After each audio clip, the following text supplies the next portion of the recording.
The 12th parliamentary elections in Bangladesh are concluded. Not without controversy, several media outlets said it was not a free and fair election.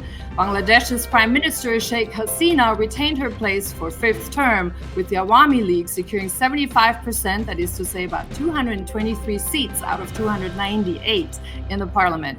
The State Department, New York Times, Reuters, and others they say there were allegedly irregularities on election day, and the main opposition party, as you may know, BNP, boycotted the election altogether. Now, there were ample independent candidates as well, and 61 of them obtained a seat in the parliament, and the third largest party of the country, Jatinya, got 11 seats. Now, we want to know what went on election day and speak with observers that were there. Joining me today is Terry Easley. He's a certified OSCE observer from the United States, and Volker Friedrich from Germany. Mr. Friedrich is a political analyst and founder and CEO of GBP International. I'm Nicolette de Vidar in Washington, D.C. Thanks for joining us. So good morning from Washington and good evening to Dhaka, I suppose. Let's dive right in. Since there have been quite a bit of chatter, actually, in terms of what's going on. I want to talk about observations. I want to talk about voter turnout. I want to talk about parties registered, parties participated, but then also about the election process itself. Now, first questions first. When have you both arrived in Bangladesh? Since when have you been there? Mr. Easley.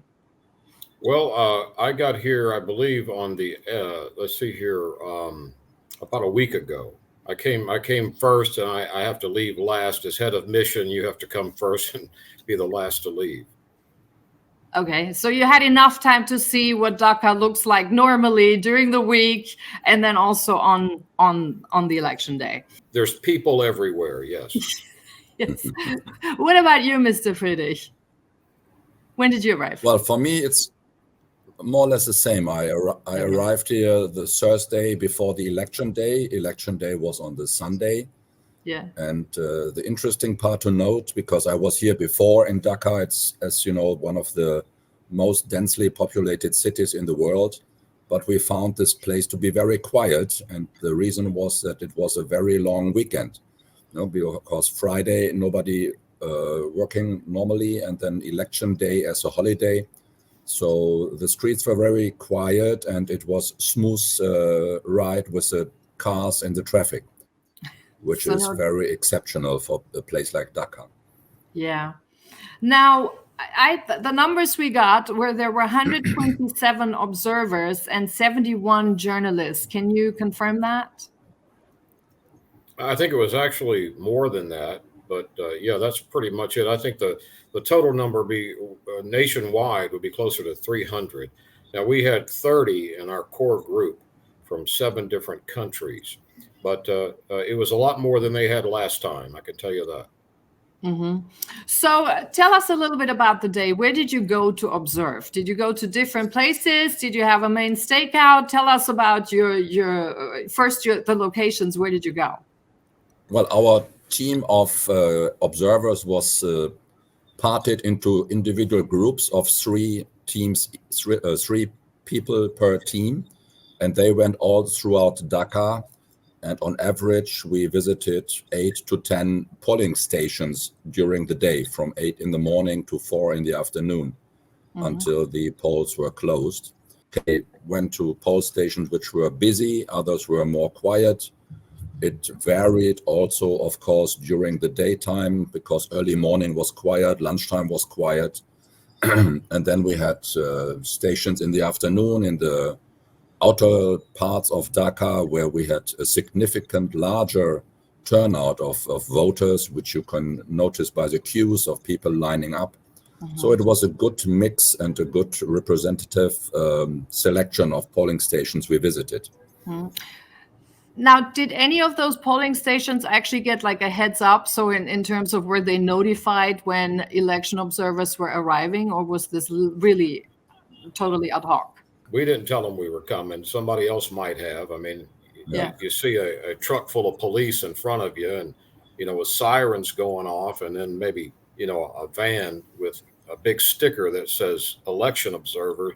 So if they didn't tell them we were coming, they would pretty much know we were coming. Now, just for us to understand, have you observed elections before, either in Bangladesh or other countries, just as a comparison, so we know a little bit more about you both?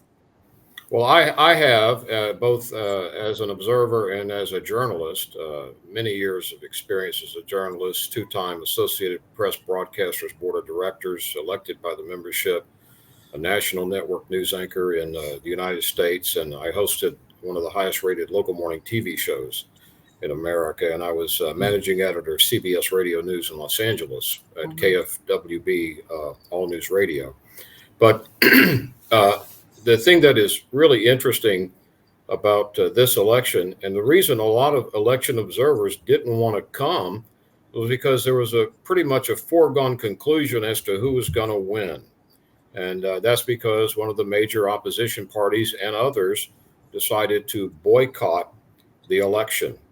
And because of that, a lot of the election observers said, why go when it's a foregone conclusion? And the answer was because there still may be the possibility of, some problems, some irregularities, some fraud.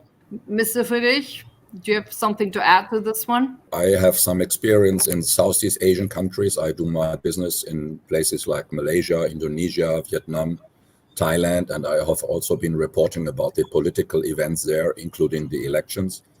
And what we have done here is exactly what Terry described. And it was an interesting experience.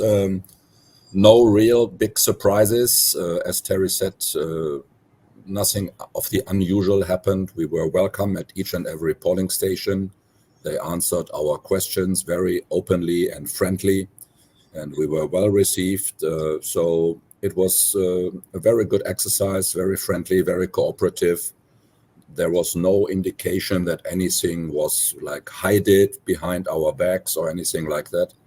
And it was also safe with a high level of security, police, armed forces, wherever you could see. So they took a major effort in making that a safe exercise. Now, Terry, when you go and observe an election, for example, what is it that you actually look for primarily? What would you say can actually constitute a free, fair election from when you go there and observe? Do you have any preconceived parameters where this is definitely what I'm going to look for? Yeah, first of all, let me say we don't care who wins, and we're not afraid of anybody. We're going to call it like we see it. That's just the way it is. But unlike a lot of election observers, I'm also an election fraud investigator. So I know how elections are stolen. I know how they're manipulated. I know how they're rigged. And so I'm looking for this, and I teach my team what to look for. In the case of Bangladesh, they are accused, either rightly or wrongly. We don't know. We weren't there. We can't adjudicate it. But we're aware of the allegations that some vote rigging may have occurred in the past. And that would be in the method and apparatus of ballot stuffing. Ballot stuffing is one of the easiest, oldest ways of throwing an election. Now, one of the things we were on the lookout for was the ballot box. When does the ballot box arrive at the polling station? And what conditions is it in? Well, they arrived the night before, and they are open. They have not yet been closed. And when they are closed, in this case, because we asked every guy that was in charge of the polling station we went to, did you receive these boxes last night? Did you spend the night here at the polling station? They all had a sleeping bag. They spent the night at the polling station. And they said, yes, they arrived open, and they're clear plastic so you can see through them. Make sure there's no ballots already stuffed in them is basically what I'm saying. And then we put the top on, and we put 4 tabs that are all numbered the same, and that number matches the bin itself. And we attach those on there in the presence of the observers for each party. And this is something I thought was really interesting. Everywhere where the voting was taking place, over against the wall, they've got 4 to 7 people sitting there from different parties for different candidates who have registered to be an observer. And they're actually watching the vote happen. They watch the people go behind the curtain and they use their stamp to make their vote. Then they come out and they fold the voting ballot and they put it right there in front of God and everybody, and they view it. So it's very hard to then stuff the ballots later. So you're either going to stuff the ballots before the box gets there, or you're going to have people either periodically or at one time just put a bunch of ballots in there. And that's very, very difficult to do in the way that the Election Commission of Bangladesh has it set up. To their credit, they have really put together, I think, a very good system using these paper ballots. So again, we asked everybody, did you spend the night at the polling station? Yes. So you were in the custody. Those ballot boxes were in your custody the whole time until the ballots got there the next day. And before the ballots got there the next morning, you had already closed it and you had shut it up with these 4 tabs with witnesses, and they've signed off to that. And so we thought that was pretty strong. That's what we were kind of looking for. We're on the lookout for ballot stuffing because that's been the accusation. Although we thought if anybody is dumb enough to do ballot stuffing in an election that you're going to win anyway, you really don't deserve to be elected. But that did not happen, right? And we thought that would not happen, but we were on the lookout for it anyway. Mm-hmm. Mr. Friedrich, do you have a different take on that, or you wanna add something to those observations? Can you confirm them? Can you say you've seen something else? What did you like? What did you not like? Well, I have seen the biggest fraud in my life. No, just joking. So what Terry says is 100% accurate, and even though he was in a different team than I was, I think all our groups reported more or less in the same way what Terry has just said. So, I mean, in all seriousness and all fairness, credit where credit is due. And there was no striking element of any sign of misdemeanor or misappropriate handling of this election process. And again, we are talking about the process and the the supply chain of the election process. So the ballots were numbered, they were fingerprinted, the candidates, they had individual symbols, which I found very interesting. But all in all, very transparent, very much above board. So I confirm what Terry has said, and that's our key finding. Mm-hmm. Yet the State Department said yesterday on Monday that Bangladesh didn't have free and fair elections, and they were concerned about reports on irregularities on election day. Can you say anything to that? Well, I don't think that's fair to say it that the State Department said it that way. Have you actually read the actual statement from the State Department, or are you reading press reports about people who say what the State Department says? I read quotes. Right. Well, I would encourage everyone to read the actual State Department, and not only the U.S. State Department, but the British equivalent also issued statements. And it's more balanced than a lot of news media outlets have portrayed it. And the statements of other countries may not be as important as the way the people of Bangladesh see the election. So I think that's a point on a curve. I can't get too deep in the woods because I have to maintain a strict political neutrality and objectivity as an election observer regarding all of this. But, you have to read those statements, the direct statements from the U.S. State Department and from the British to really get a little bit more of a balanced approach to it. So then I take it that the papers quoted wrongly, though they were actually putting in quotes. Well, I've been over here in Bangladesh for a week, and I've been misquoted probably 30 times. You know how it works. Yeah.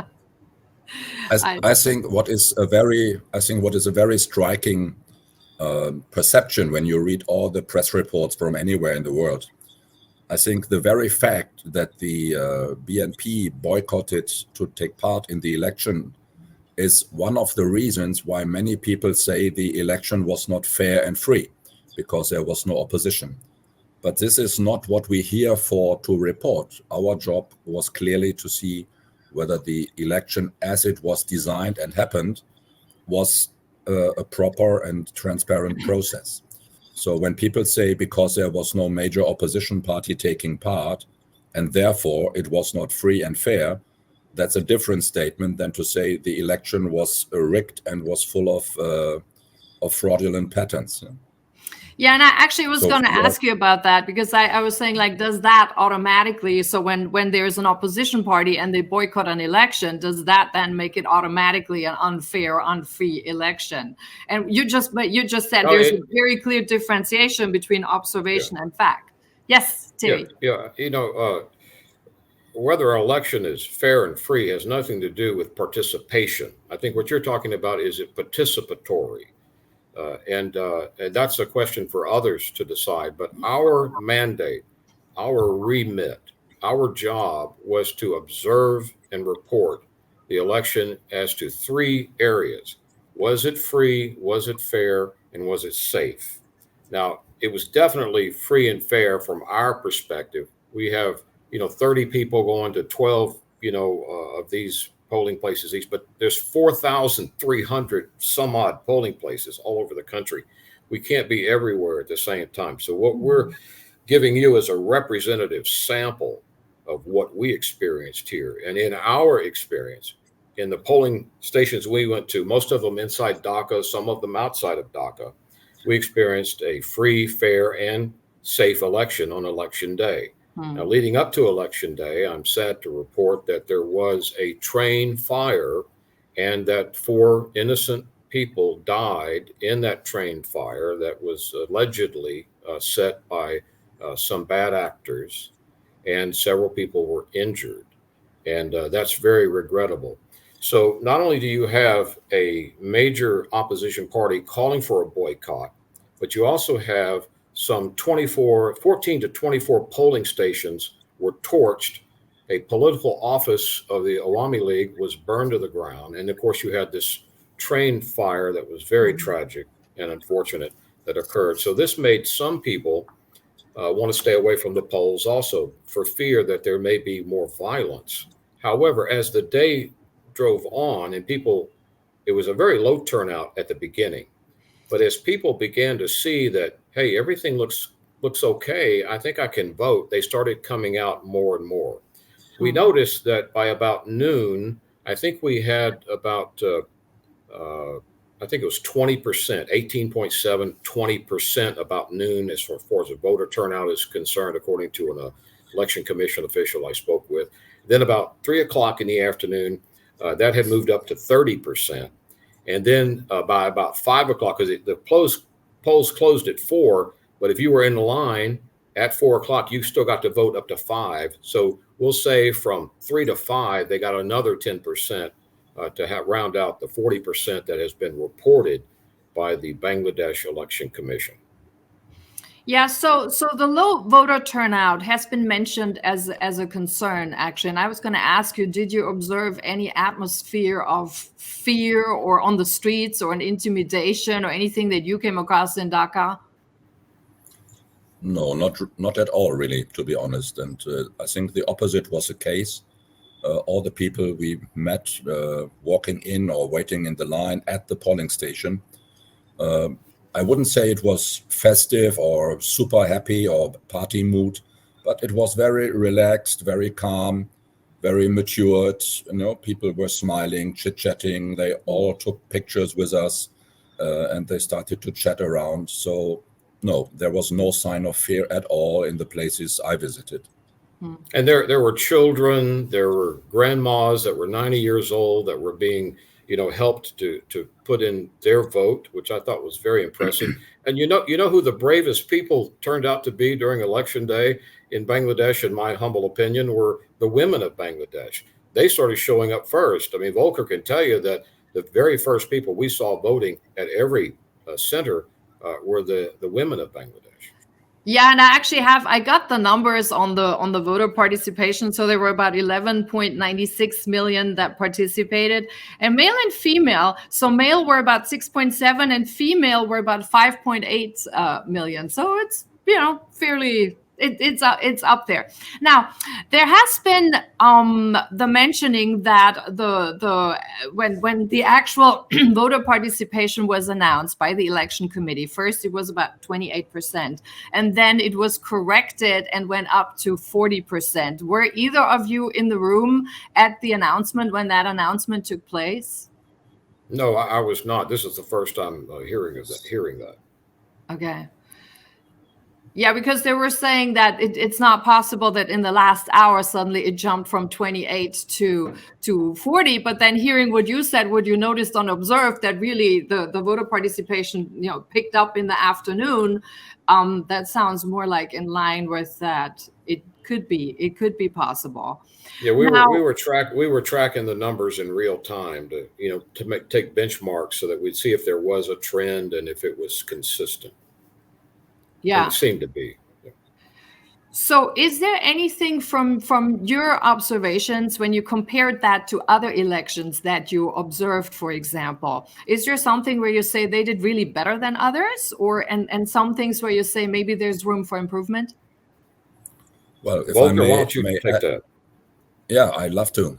Because today, a day after the election, we had an coincidental business meetings. And of course, there were talk about the election because that's the story of the day, obviously.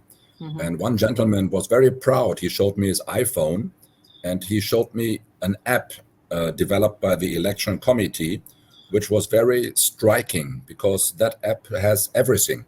The list of the candidates, the tax revenue record of the candidate, the geographical distribution of the electoral districts. So really an extremely comprehensive election monitoring app available for every voter when you register with your ID and your name. And that was very striking to me. And that shows that Bangladesh is definitely also an IT country, which is still very much under recognized in the world. And that, I think, is something all other democratic countries should look at, to have that as well. And just a little bit ironically, sometimes forget about data protection, but this was very unique for me to see, and first time I ever saw that. Mm-hmm. Terry, you got something to add?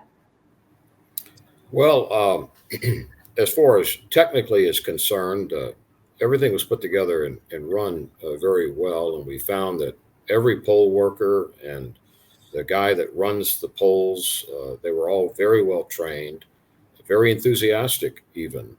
And they answered all of our questions. They allowed us to look at anything we wanted to look at.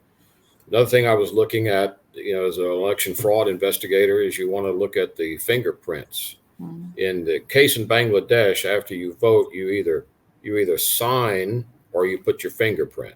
I don't know if that's because you may not know how to write or whatever, but a lot of people put their fingerprint with the same ink that you would use to vote with, because you vote by stamping your candidate. Mm-hmm. And I want to look to see if it looks like the same fingerprint. I know how to look at fingerprints, and they were all different. There was not, usually if you're doing some fraud, you're going to have the same fingerprint going through, and they had none of that. And I can also tell you that in an earlier visit that I had with the Election Commission in Bangladesh, I was looking for any deception that they gave me, and they gave me absolutely no deception, no signs of deception at all. And I was very impressed with their honesty and their transparency when we talked to them earlier. We even asked them a direct question when all the cameras left the room. Has anyone threatened any of you to do something that you don't want to do? And they enthusiastically did not indicate that at all. One of the election commissioners is a former brigadier general in the Bangladesh Army, and these election commissioners, impressed me as being, tougher than a $2 steak. These guys, I didn't think they were scared of anybody, to be honest with you. Yeah.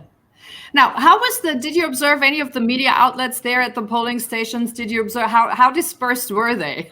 Everybody was there.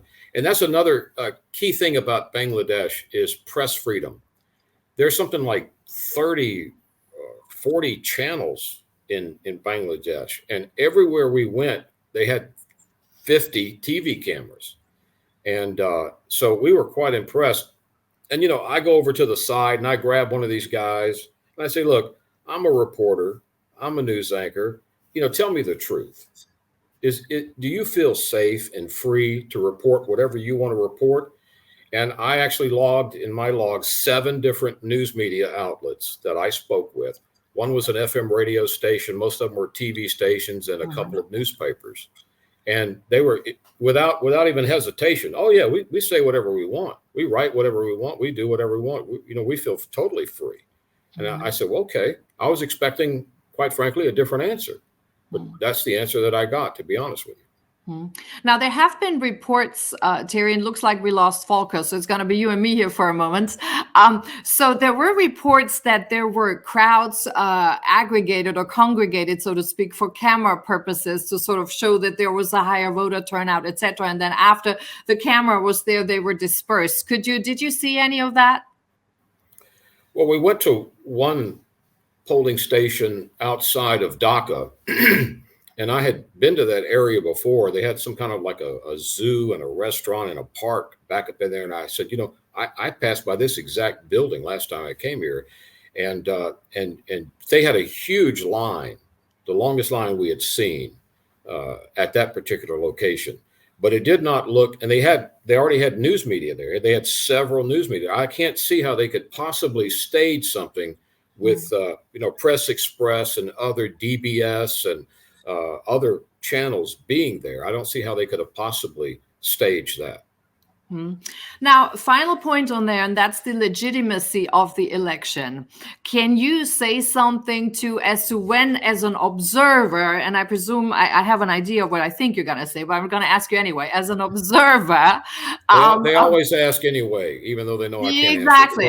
answer. As an observer, when would you say you would declare an election illegitimate as an observer? Versus a legitimate election? Well, if I witness fraud, irregularities, or some type of vote rigging, but I have to say this, that fraud, irregularity, and vote rigging has to be big enough to throw the outcome of an election. And unfortunately, when we look at most elections, even the 2020 election in the United States with President Trump, when we look at those elections, we find some irregularities. We find some fraud. We find some vote rigging, but we don't find enough to overturn an election. And that's always the problem. And this is a nation of 170 to 180 million people, okay? 4,300 whatever polling stations. There's going to be some irregularities. There's going to be some problems. There's going to be a bad actor here and there. But the problem always seems to be that, is it big enough to throw the election? So even if I were to witness with my own 2 eyes, vote rigging, ballot stuffing, you name it, that if it's 20 votes or 200 votes, it may not be big enough to throw an election of this scope and size. Okay, but what do you mean by big enough to throw an election? So one could argue big enough to throw an election when there's an argument that you have already a country that might be going towards a one-party country, so to speak. Then what makes something big enough to throw an election? Or is this not that not actually a concern at all? Well, if one party wins by 30,000 votes and you only find 3,000 irregular votes, well, then it's not big enough to throw the election, the outcome. Okay.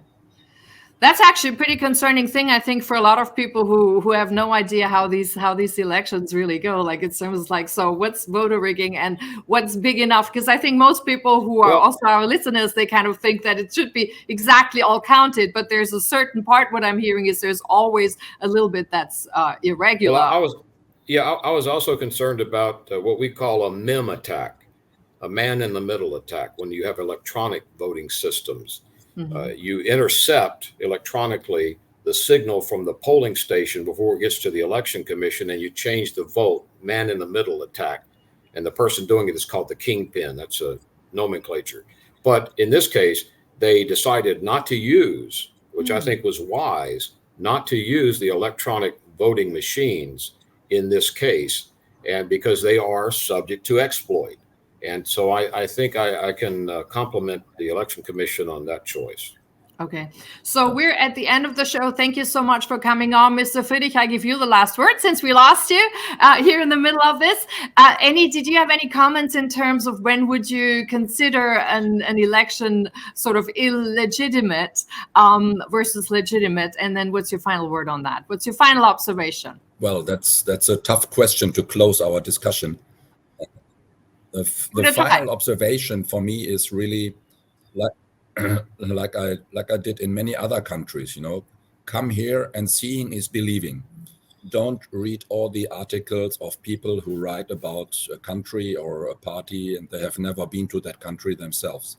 So being here personally is eye-opening, and talking to the people who are part of the election system here, who are the stakeholders in this game, that really makes a difference. And other than that, on a technical ground, when is an election rigged and when it has to be repeated, for example, that is beyond my capacity to judge, to be honest. So I think Bangladesh is a country which is full of potential. Being here personally is enriching in a broader sense. And with that, I'm grateful to have had the chance to be part of the election team here. So final word of observation, Terry, of the election there?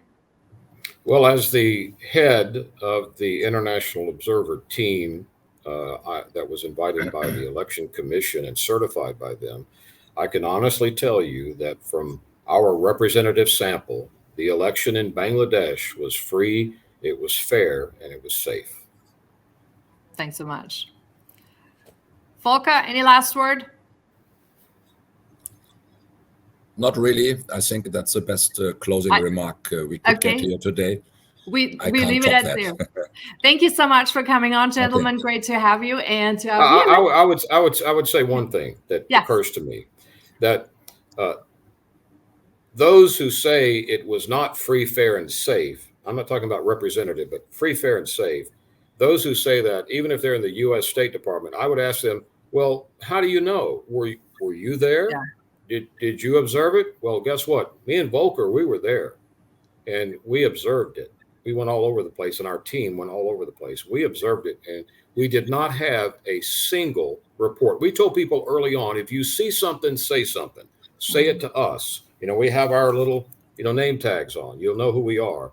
And we did not receive a single complaint the whole time we were here. So I think that's kind of telling.